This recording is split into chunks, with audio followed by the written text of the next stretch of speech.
Keeping the ratchet assembly in position and at the same time trying to catch the rear nut with my water pump pliers to counterhold was almost impossible.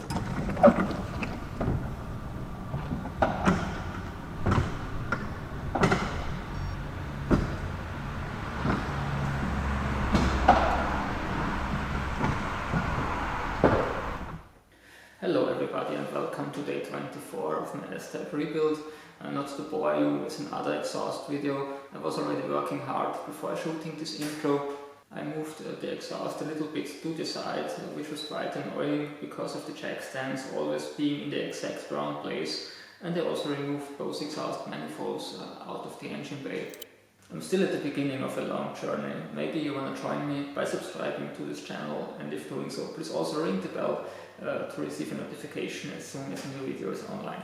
With the exhaust out of the way, I'm now gonna attempt the drive shaft or better prop shaft that has to be detached to enable me getting the transmission out of the car later. This is the situation at the front where the drive shaft connects to a flexible coupling and this to the transmission output shaft with 3 bolts and counter nuts each. The official workshop manual states that under no circumstances must the flexible coupling be detached from the drive shaft, but since I wanted to change out these rubber parts anyway, and the top one of the white encircled bolts seemed to be very hard, if at all removable, I initially went for the other ones. Size, by the way, is 17mm for the bolts, but 18mm for the counter nuts. It took me a while to figure this out. Obviously, Jaguar doesn't give their workshops credit for having 2 sockets of the same size on hand. After a few turns, the nut already spun with the bolt, so it was now time to counterhold the bolt head.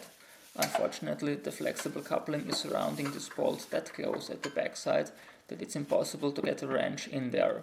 Finally, I had to give up and after all attempt the 3 other bolts, just as the manual recommends.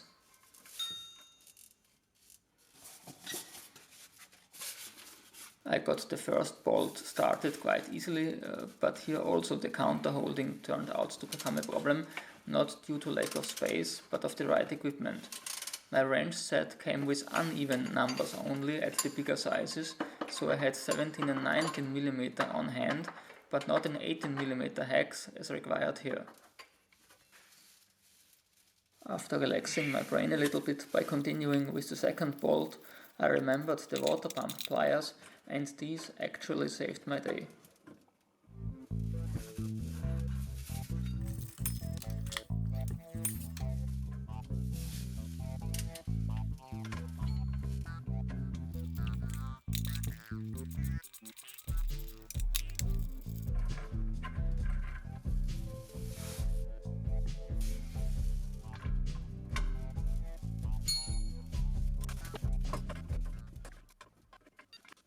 You may think skill comes with practice, but not really in this case.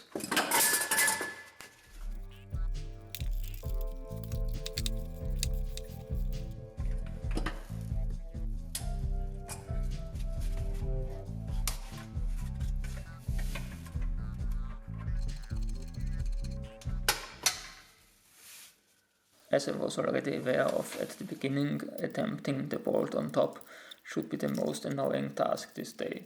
Since my car's rear axle is stuck, I wouldn't even have been able to rotate the drive shaft, so the situation had to be dealt with how it was.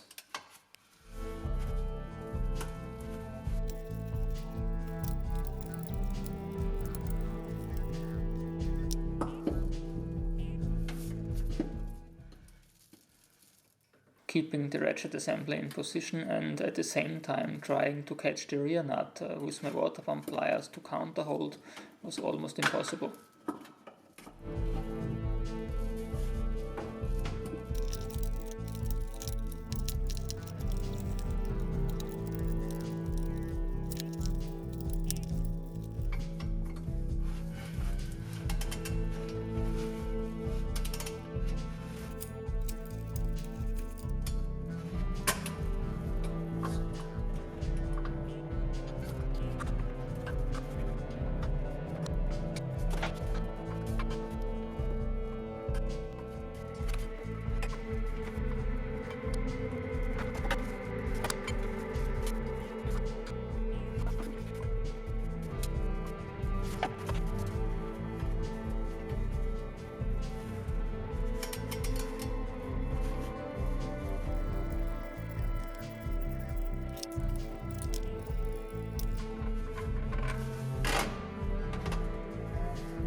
Here I'm attempting the connection to the differential at the rear. The situation there is exactly the same, a flexible coupling and altogether 6 bolts and nuts.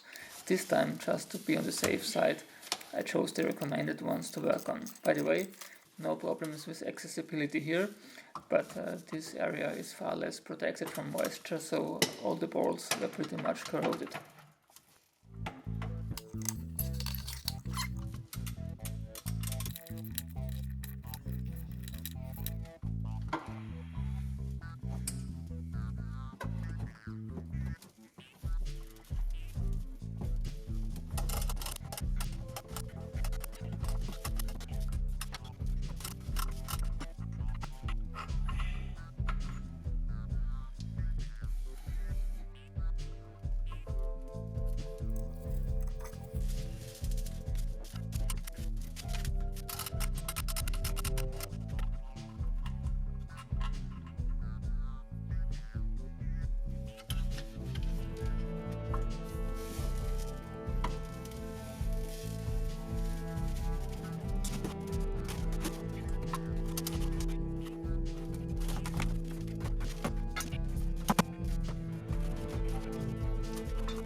The rust made it harder and harder for me to keep the nut going, and at one point I wasn't able anymore to counterhold by hand, so I grabbed a small ratchet and wedged it in between the differential and the car's underbody. From today's perspective, I also should have given the rust remover a try.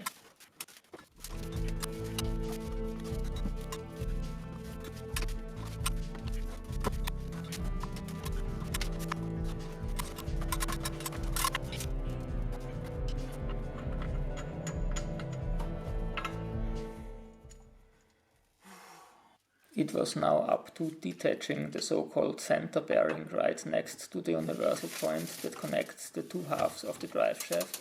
Before I had already marked the mating bolt holes both on the transmission and on the differential side. This seems to be essential for keeping the whole assembly balanced when getting reinstalled later.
When I was pulling the drive shaft out underneath the car, it happened that the two halves came apart like this.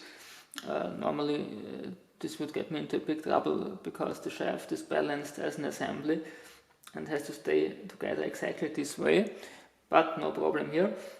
You see there's a notch and the two halves